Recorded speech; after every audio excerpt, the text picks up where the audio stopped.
স্বাগতম বন্ধুরা, কেমন আছেন সবাই? আশা করি সবাই ভালো আছেন। আজকের ক্লাসে আমি আপনাদেরকে দেখাবো কিভাবে করে আপনারা B2B বিজনেস এবং B2C বিজনেসের জন্য একটা লিড ফর্ম তৈরি করবেন। এই বিষয়টা আজকে আমি আপনাদের সাথে শেয়ার করব, কিভাবে করে একটা ইফেক্টিভ একটা ফর্ম তৈরি করবেন, লিড ফর্ম। আপনার বায়ার আপনার বায়ারের রিকোয়ারমেন্টস অনুযায়ী বায়ার যদি আপনাকে বলে যে একটা লিড অ্যাড তৈরি করার জন্য, তাহলে লিড অ্যাড তৈরি করার জন্য আপনাকে অবশ্যই একটা লিড ফর্ম তৈরি করতে হবে। একটা কথা হচ্ছে, আপনি যদি লিড অ্যাড সম্পর্কে যদি না জেনে থাকেন, তাহলে তাহলে আপনি আমাদের আই বাটনে লিড অ্যাড নিয়ে একটা ভিডিও দেওয়া থাকবে। আপনি ওই ভিডিওটা একটু দেখে নেবেন, তাহলে বুঝতে পারবেন যে কিভাবে করে একটা লিড অ্যাড আপনাকে রান করাতে হবে। এখন আমি আপনাদেরকে দেখাবো কিভাবে করে আপনারা ফেসবুকের লিড অ্যাড এর যে লিড ফর্ম আছে এই জিনিসটা তৈরি করবেন। এই বিষয়টার একটু যেটা আমি দেখাবো, সো অতটা জটিল কিছু না আসলে। লিড ফর্ম যদি একটু ভালো না হয়, তাহলে আপনার হয়তো রেজাল্টে গরমিল হইতে পারে। এই জন্য লিড ফর্মটা একটু ইউনিক টাইপের তৈরি করার চেষ্টা করবেন, ঠিক আছে? সো বন্ধুরা, আমার ভিডিওটা যদি আপনাদের ভালো লাগে তাহলে অবশ্যই আমার চ্যানেলটাকে সাবস্ক্রাইব করবেন। সাবস্ক্রাইব করে পাশে থাকা বেল আইকনটি অবশ্যই প্রেস করে অল প্রেস করে দিবেন। এতে করে আমাদের নতুন নতুন ভিডিওগুলো সবার আগে আপনার কাছে পৌঁছে যাবে। সো আমি আর দেরি করতেছি না, আমি সরাসরি চলে যাচ্ছি আমাদের আজকের বিষয়ে। সর্বপ্রথম এটার জন্য আপনাকে যেখানে আসতে হবে সেটা হচ্ছে যে আপনার বায়ারে বিজনেস ম্যানেজার আসতে হবে। বিজনেস ম্যানেজার থেকে আপনাকে অ্যাড তৈরি করার যে প্ল্যাটফর্ম থাকে সেখানে অবশ্যই আসবেন। এটা আমি আর দেখাচ্ছি না, কারণ আপনারা অবশ্যই জানেন। আর যদি না জেনে থাকেন, অবশ্যই আমার এই চ্যানেলের মধ্যে Facebook lead campaign, message campaign, traffic campaign, reach campaign কিভাবে করতে হয় প্রত্যেকটা নিয়ে ভিডিও দেওয়া আছে, একদম লাইভ কাজ নিয়ে ভিডিও দেওয়া আছে। তো আপনারা অবশ্যই দেখে নিতে পারেন। তো আমি চলে যাচ্ছি এখন আমাদের লিড ফর্মে। লিড ফর্ম তৈরি করার জন্য আপনাকে সেকেন্ড ইন্টারফেসে আসতে হবে।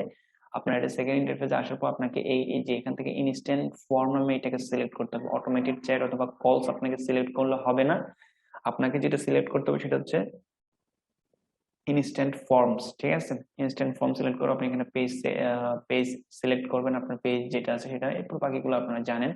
এখান থেকে আপনার অডিয়েন্স করবেন। এরপর আমি নেক্সট স্টেপে চলে যাচ্ছি, টুয়ার্ডস যে এখানে এই একটা অলরেডি আমি রান করছি। সো আপনার বোঝার সুবিধার্থে আমি একটু ফাস্ট যাওয়ার জন্য আসলে দেখাচ্ছি, তবে লিড ফর্মটা একদম পুরোপুরি তৈরি করে দেখাবো আপনাদেরকে। ঠিক আছে, এখন দেখেন এখান থেকে আমি যেটা তৈরি করব, এখান থেকে আমি এই অপশনের মধ্যে আমার লিড ফর্মের যে ইয়াটা আছে, ফর্মটা আছে, কিভাবে তৈরি করতে হবে সেটা এখানে আসতেছে। এখন দেখেন এখানে আমাদের ক্রিয়েট ফর্ম আছে। এই যে আমি ক্রিয়েট ফর্ম, এই ফর্মটা আমি তৈরি করব। ঠিক আছে, এই ফর্মটা তৈরি করার জন্য আপনাকে কয়েকটা জিনিস লাগবে, সেটা হচ্ছে কিছু কিছু ডেসক্রিপশন লাগবে। আহ এই যে ডেসক্রিপশনের বিষয়গুলো আপনাকে অবশ্যই অবশ্যই ইনক্লুড করতে হবে। সো আমি যাচ্ছি, প্রথমে ক্রিয়েট ফর্মে যাচ্ছি। আমি ক্রিয়েট ফর্মে আসার পর আপনাকে সর্বপ্রথম যেটা করতে হবে সেটা হচ্ছে আপনাকে ফর্মে একটা নাম দিতে হবে। তাহলে ফর্মের নাম কি দিব আমি?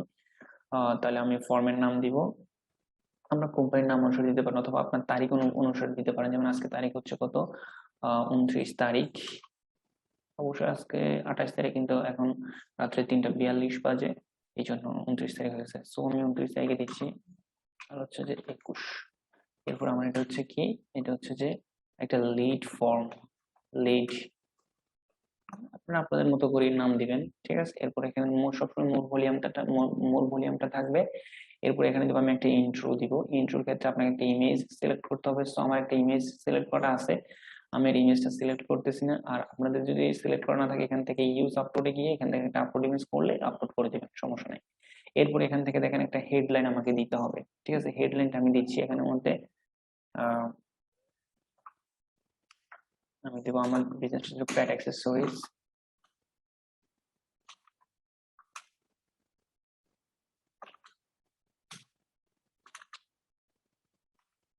আচ্ছা, এরপর এখান থেকে প্যারাগ্রাফ দিবেন না লিস্ট আকারে দিবেন, এই বিষয়টা অবশ্যই আপনাদের বায়ার রিকোয়ারমেন্টস উপর ডিপেন্ড করে। আরেকটা কথা হচ্ছে, আপনারা চাইলে আপনার নিজের মতো করে দিতে পারেন। সো আমি এখানে আমার নিজের মতো করে দিচ্ছি।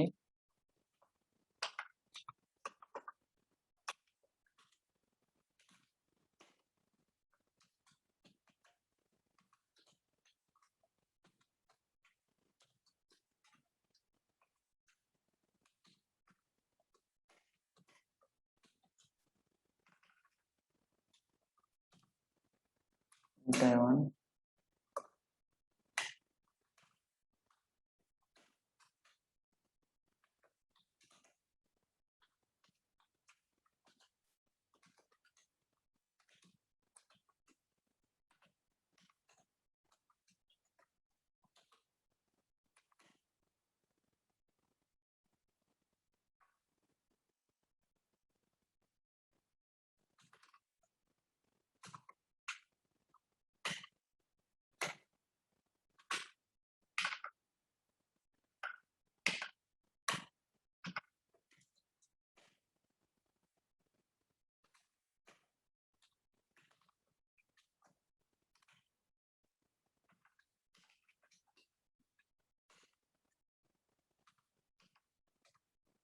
আমি আর কিছু লিখলাম না।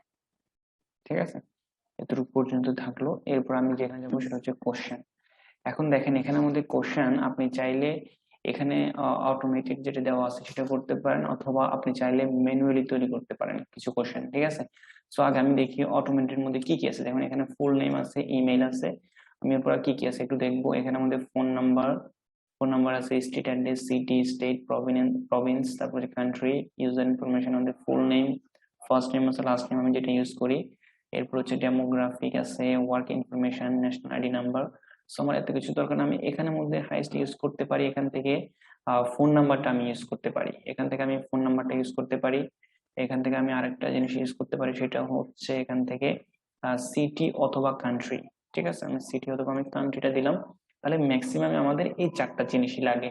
এখন দেখেন এখানে মধ্যে ফোন নাম্বার দিলে অনেক সময় আমাদের এক দেশ থেকে, মনে করেন আমি হচ্ছে বাংলাদেশ, এখন আমি ইউএস এর ক্লায়েন্ট চাচ্ছি, এখন আমি যদি ইউএস এর ক্লায়েন্টের না ফোন নাম্বার দিছি, কিন্তু এই ফোন নাম্বার দিয়ে কল করার জন্য আমাকে হিউজ কস্টিং পড়বে। এই জন্য আপনাকে কি করতে হবে, এই প্রশ্নটা একটু ম্যানুয়ালি করতে হবে। এটা হচ্ছে B2B বিজনেস এর ক্ষেত্রে। আর B2C ক্ষেত্রে ওকে, কারণ আপনি যদি বাংলাদেশ হন, তাহলে বাংলাদেশের মধ্যে আপনি কাস্টমার খুঁজবেন, তাহলে নাম্বার দিলে কোনো সমস্যা না, কল দিতে পারবেন।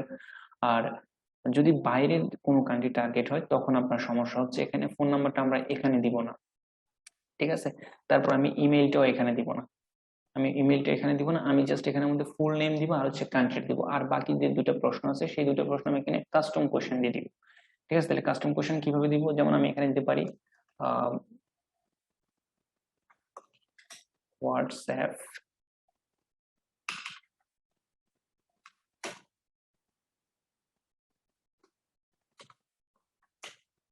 Number with country code, WhatsApp number with country code এটা দিব। আর আমি আরেকটা প্রশ্ন যেটা দিব সেটা হচ্ছে যে হোয়াট ইজ ইউর, অথবা আমি সরাসরি লিখবো, এখানে আরেকটা জিনিস লিখতে পারি, সেটা হচ্ছে পুট ইউর ওয়ার্ক ইমেইল। ঠিক আছে, এটা দিলাম, বাস শেষ। Put your work email, verified কথাটা আমি উল্লেখ করে দিব, ভেরিফাইড ওয়ার্ক ইমেইল। ঠিক আছে, এরপর বাস আমি করে অ্যাড করে দিলাম।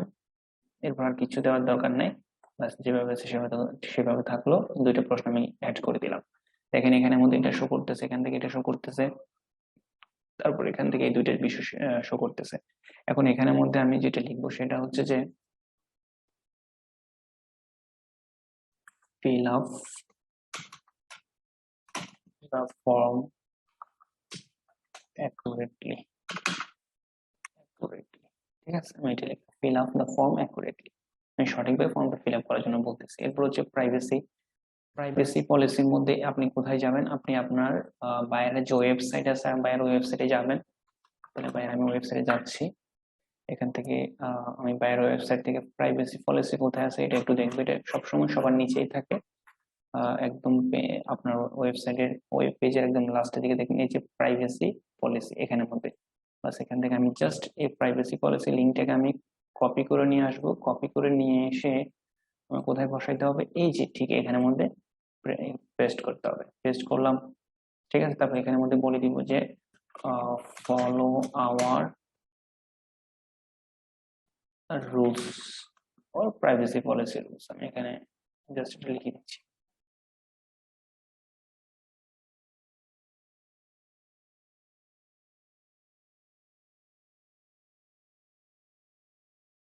বাস এটা শেষ, এটা এতটুকু পর্যন্ত ক্লিয়ার। এরপর হচ্ছে আমি কমপ্লিশন শেষ করব কিভাবে। এখন এখানের মধ্যে থ্যাঙ্কস ইউ আর অল সেট, এখানের মধ্যে আপনি চাইলে আপনার মতো করে লাইন লিখতে পারেন। এরপর you can visit our website or exit from now, মানে আপনি চাইলে আমার ওয়েবসাইটে ভিজিট করতে পারেন, কিন্তু আমি ওয়েবসাইটে দিব না, আমি এখানে দিব কল বিজনেস। ঠিক আছে, তো আমি এখানে লিখবো you can you sorry can call us directly if you are interested in our product। বাস এটা দিয়ে দিব। এরপর call business, call us on WhatsApp, ব্যাস, যে কল আস অন হোয়াটসঅ্যাপ। এরপর আমি আমার নাম্বারটা এখানের মধ্যে প্রেস করে দেবো। এই নাম্বারটা দেওয়ার পরে এরপর আপনি কি করবেন, আপনি জাস্ট এখানের মধ্যে পাবলিশ বাটনে ক্লিক করলেই আর কিচ্ছু করতে হবে না আপনাকে। জাস্ট আপনারা কি করবেন, আপনারা এখানের মধ্যে পাবলিশ বাটনে ক্লিক করলে হয়ে যাবে। তার আগে আপনারা একবার রিভিউ দিয়ে নেবেন, আর এখান থেকে আপনার ফর্ম টাইপটা ঠিক আছে কিনা, তারপর হচ্ছে যে এখান থেকে ইন্ট্রোটা ঠিক আছে কিনা, কোনো আমার স্পেলিং মিস্টেক আছে কিনা এই জিনিসটা দেখতে হবে। তারপর এখানে আপনি যে ডেসক্রিপশন দিবেন, ডেসক্রিপশনটা ঠিক আছে কিনা, তারপর কোয়েশ্চেন গুলা সঠিক আছে কিনা, প্রাইভেসি পলিসি রুলস, তারপর কমপ্লিশন, সবকিছু ঠিক থাকলে জাস্ট পাবলিশ বাটনে ক্লিক করলে পাবলিশ হয়ে যাবে। সো আপনার যদি আরেকটা কাজ করতে হবে সেটা হচ্ছে সেটিংসে যাবেন। সেটিংসে যাওয়ার পর অনেকে হয়তো এখানে যায় না, সো আপনারা অবশ্যই সেটিংসে আসবেন। সেটিংসে আসার পর আপনার ল্যাঙ্গুয়েজ, আপনার নিশ অনুসারে আপনি ল্যাঙ্গুয়েজটা সিলেক্ট করবেন।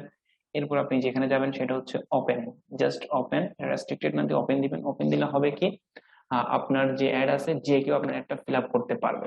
আর রেস্ট্রিক্টেড হচ্ছে শুধুমাত্র তাদের যাদের কাছে অ্যাডটা যায় শুধুমাত্র তারাই ফিল আপ করতে পারবে। সাপোজ আপনার কোনো একটা কাস্টমার কাছে অ্যাড গেল, এখন উনি যদি কাউকে সাজেস্ট করে, কাউকে যদি অ্যাডটা লিঙ্কটা পাঠায়, তাও উনিও ওই আরেকজনও কি করতে পারবে, এই লিড ফর্মটা ফিল আপ করতে পারবে যদি সে আমাদের এই প্রোডাক্টের প্রতি ইন্টারেস্টেড হয়। এটা সুবিধা হচ্ছে এটা। সো সবসময় আপনারা এই জিনিসটা ইউজ করবেন, এই যে ওপেনটা ইউজ করবেন। আর বাকিটা ফিল্ড নেম এটা তো আগেই দেওয়া হয়েছে, বাস এখান থেকে আর কিছু করা দরকার নেই। ট্র্যাকিং প্যারামিটারসও দেওয়ার কোনো দরকার নেই, সবগুলো ঠিক আছে। এখন আমরা জাস্ট যদি পাবলিশ বাটনে আমরা যদি ক্লিক করি, বাস আমাদের লিডটা সেট আপ হয়ে যাবে। এরপর আপনারা পূর্বের মতো আবার নেক্সট ধাপে যাবেন। তো আমি আবারও বলতেছি, যদি আপনি লিড অ্যাড না জানেন তাহলে অবশ্যই আই বাটনে দেখে নেবেন। আই বাটনে দেখলে আই বাটনের মধ্যে আমাদের এই ভিডিওটা দেওয়া থাকবে, লিড অ্যাড কিভাবে রান করাবেন, কিভাবে একটা লিড অ্যাড ক্রিয়েট করবেন, এই বিষয়টা দেওয়া থাকবে। তো আপনারা চাইলে ভিডিওটা দেখে নিতে পারেন। তো গাইস, ভিডিওটা আজকে এতটুকু, এই পর্যন্তই। পরবর্তী কোনো ভিডিওতে আপনার সাথে আবার দেখা হবে।